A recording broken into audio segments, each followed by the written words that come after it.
Not surprised here. 86% of Americans believe tipping culture is, quote, out of control, and 83% think automatic service charges. Bottle of water out the fridge myself, gone up to the till, and they've asked me if I want to tip them. What did they do? I got the water myself. Place decided to have a 5% employee benefits surcharge. I assume that's a tip. Say y'all's tab was like $100, and y'all tip me $0, then $3 of that would come out of my money. Had the audacity to say, would you like to tip? And I said, no, not at all. I know that tipping is not done in Japan, but I'm kind of curious what would happen if I tried to tip at a Starbucks, because Starbucks is an American company. Thank you. チップは感謝の気持ち。でも今アメリカではチップを払わないとスタッフに睨まれたという人が 60% 近くに上っています。感謝どころか罰則になりつつあるのです。その背景にはアメリカ独自の賃金制度があります。飲食店のウェイターは法律上時給わずか約320円しか保証されておらず、国が制度として客にチップを払わせることを前提に設計しています。つまりチップは心づけではなく雇用主が負担すべき賃金を消費者に肩代わりさせているということです。その歪んだ仕組みに対してアメリカ人がどう声を上げているのか見ていきましょう。If you're tired of being asked to add a tip to your $7 latte, practically every purchase you make, you get asked to make this tip. Well, a new survey from the personal finance company Wallet Hub reveals, not surprised here, 86% of Americans believe tipping culture is, quote, out of control, and 83% think automatic service charges should be banned. And that's not all. 51% of people say they tip because of social pressure rather than for good service. The tipping culture in America is out of control. What do you mean I've just got a bottle of water out the fridge myself, gone up to the till, and they've asked me if I want to tip them? What did they do? I got the water myself. So these were $5 each. Guess what the total price was? Oh no. So there were $5 on the menu each. So the total price should be $10, but it's America. Obviously, it's $11.44 because there's tax not included, which we knew, but there was also this place decided to have a 5% employee benefits surcharge. I assume that's a tip. Like a built-in gratuity tip, which honestly I would much prefer. And y'all tip me $0, then $3 of that would come out of my money. How does Texas Roadhouse pay you? They pay us $2.13 an hour. Okay, and then they'll match to minimum if you don't make that in tips, right? Yes, that really happens though. So we make minimum wage if we were to make that. If you didn't get tips to cover from that to minimum. Yes. So then how does tipping out work? So a lot of people don't know this. Yeah, Okay, so we take 3% of our sales, and that's split amongst the buzzers and the hosts. So if the table tips you and doesn't tip you anything at all, then that'll come out of our personal money. Does that make sense?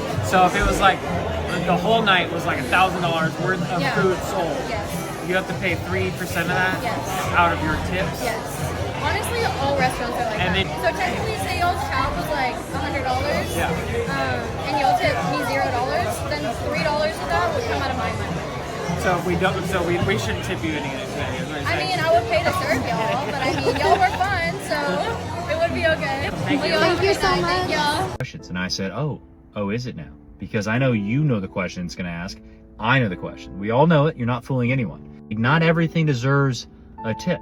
I went to go get new tires on my truck, and they literally had the screen turn around and had the audacity to say, would you like to tip? And I said, no, not at all.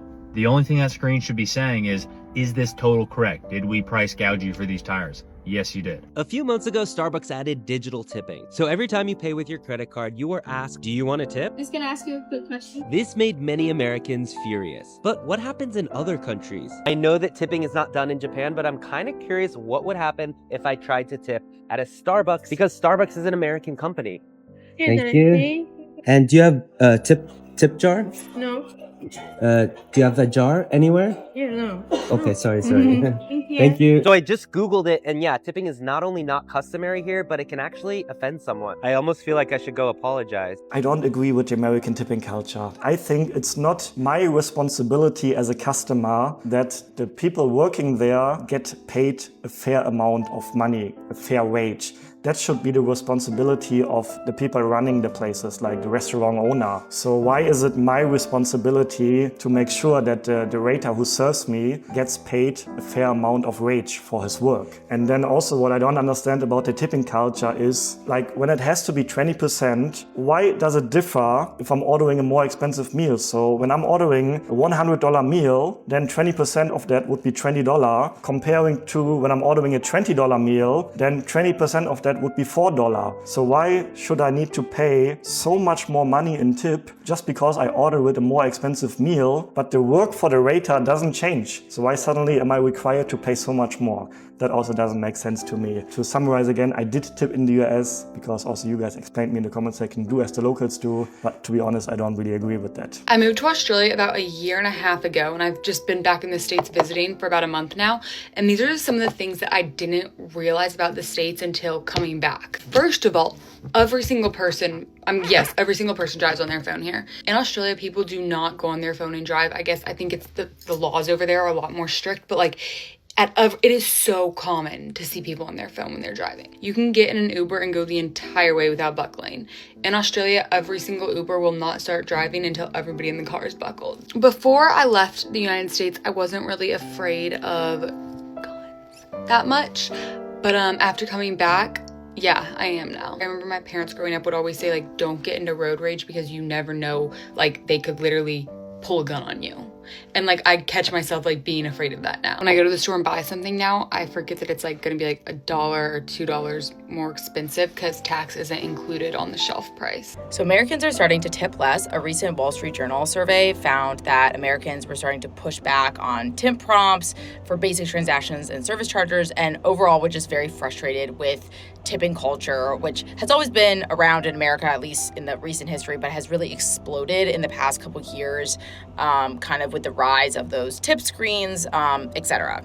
And tipping has been around in American culture for quite a while, but in the past couple years, it has definitely exploded with the proliferation of the tipping screens, just kind of coming out of COVID.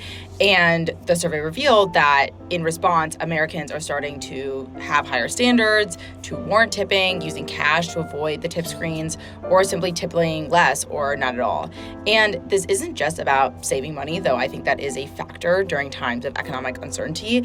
I think there is also kind of this psychology piece at play where I think a lot of consumers believe that the traditional boundaries of what deserves a tip has been overextended to transactions that previously didn't include tipping.